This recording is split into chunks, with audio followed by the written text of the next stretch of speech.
وزیر اعظم فیصل ممتاز راٹھوڑ کا بجٹ اجلاس سے خطاب، کہا کہ مالی مشکلات کے باوجود 6 ماہ میں متوازن اور خسارہ فری بجٹ پیش کر دیا ہے۔ بروقت انتخابات کا انعقاد ہماری اولین ترجیح ہے۔ وزیر اعظم آزاد کشمیر کا خطاب میں کہنا تھا کہ اپنی سیاست داؤ پر لگا کر ریاستی نظام کو بچایا۔ صرف عوام کے ووٹ سے قائم ہونے والا نظام ہی دیر پا ہوتا ہے۔ 6 ماہ کی کارکردگی کی بنیاد پر آئندہ انتخابات میں جائیں گے۔ اگر نیت صاف ہو تو ناممکن کام بھی ممکن ہو جاتے ہیں۔ مذاکرات اور ڈائیلاگ ہی ہر مسئلے کا مستقل حل ہے۔ لاشوں کی قیمت پر مسائل کا حل نکالنا افسوسناک ہے۔ موجودہ اسمبلی کی مدت پوری ہونا جمہوریت کی فتح ہے۔ وزیر اعظم آزاد کشمیر کا کہنا تھا کہ حکومت ایسے وقت میں ملی جب عوام کا ریاستی نظام پر اعتماد ختم ہو چکا تھا۔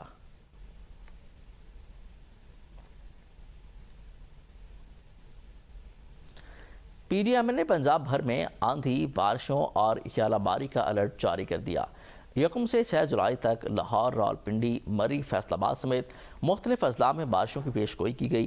اربن فلڈنگ کا بھی خدشہ۔ خیبر پختونخوا میں مونسون بارشوں کے پہلے سپیل کا الرٹ بھی جاری کر دیا گیا۔ 1 سے 5 جولائی تک پشاور سمیت بیشتر اضلاع میں بارشوں کا امکان ہے۔ بالائی علاقوں میں لینڈ سلائیڈنگ اور ندی نالوں میں طغیانی کا خدشہ ہے۔ چارسدہ، نوشہرہ، مردان، سوات، ایبٹ آباد میں اربن فلڈنگ کا بھی امکان ہے۔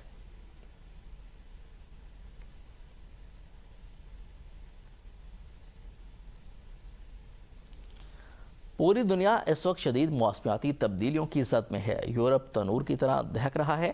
گرمی کے تمام تاریخی ریکارڈ ٹوٹ گئے ہیں۔ عالمی ادارے صحت کے مطابق جان لیوا گرمی سے اب تک 1300 سے زائد افراد لقمہ اجل بن چکے ہیں۔ سب سے زیادہ 1000 ہلاکتیں صرف فرانس میں ہوئیں۔ گرمی کی لہر اب وسطی اور مشرقی یورپ میں داخل ہو گئی ہے۔ پولینڈ اور جمہوریہ چیک میں پارہ 41 ڈگری سینٹی گریڈ سے بھی تجاوز کر گیا۔ بجلی کے گرڈ فیل ہو گئے ہیں۔ ٹرین سروس معطل ہو گئی۔ موسمیاتی تبدیلیوں نے براعظم کو ہلا کر رکھ دیا۔ محکمہ موسمیات نے وارننگ دی ہے کہ پیر اور منگل کو بلقان کے ریاستوں اور مشرقی یورپ میں گرمی اپنے عروج پر ہوگی۔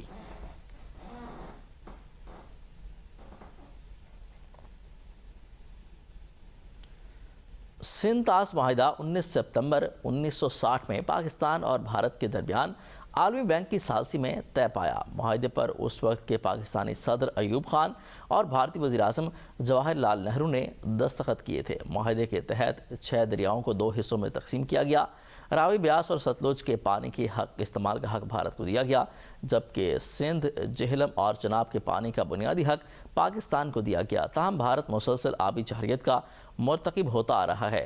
تاہم مارکہ حق کے بعد بھارت نے سندھ طاس معاہدے کی مسلسل خلاف ورزیوں سے خطے کے امن کو داؤ پر لگا دیا۔ پاکستان کا موقف ہے کہ سندھ طاس معاہدے پر کسی بھی قسم کا کوئی سمجھوتا نہیں کیا جائے گا۔ وزیر اعظم شہباز شریف اور فیلڈ مارشل سید عاصم منیر باور کرا چکے ہیں کہ پانی جو ہے وہ پاکستان کی لائف لائن ہے اور اس سلسلے میں دشمن ملک کے کسی بھی قسم کی جارحیت کو برداشت نہیں کیا جائے گا۔ پاکستان کے اس موقف کو عالمی برادری نے بھی تسلیم کیا ہے۔ تفصیلات جانتے ہیں اس رپورٹ میں۔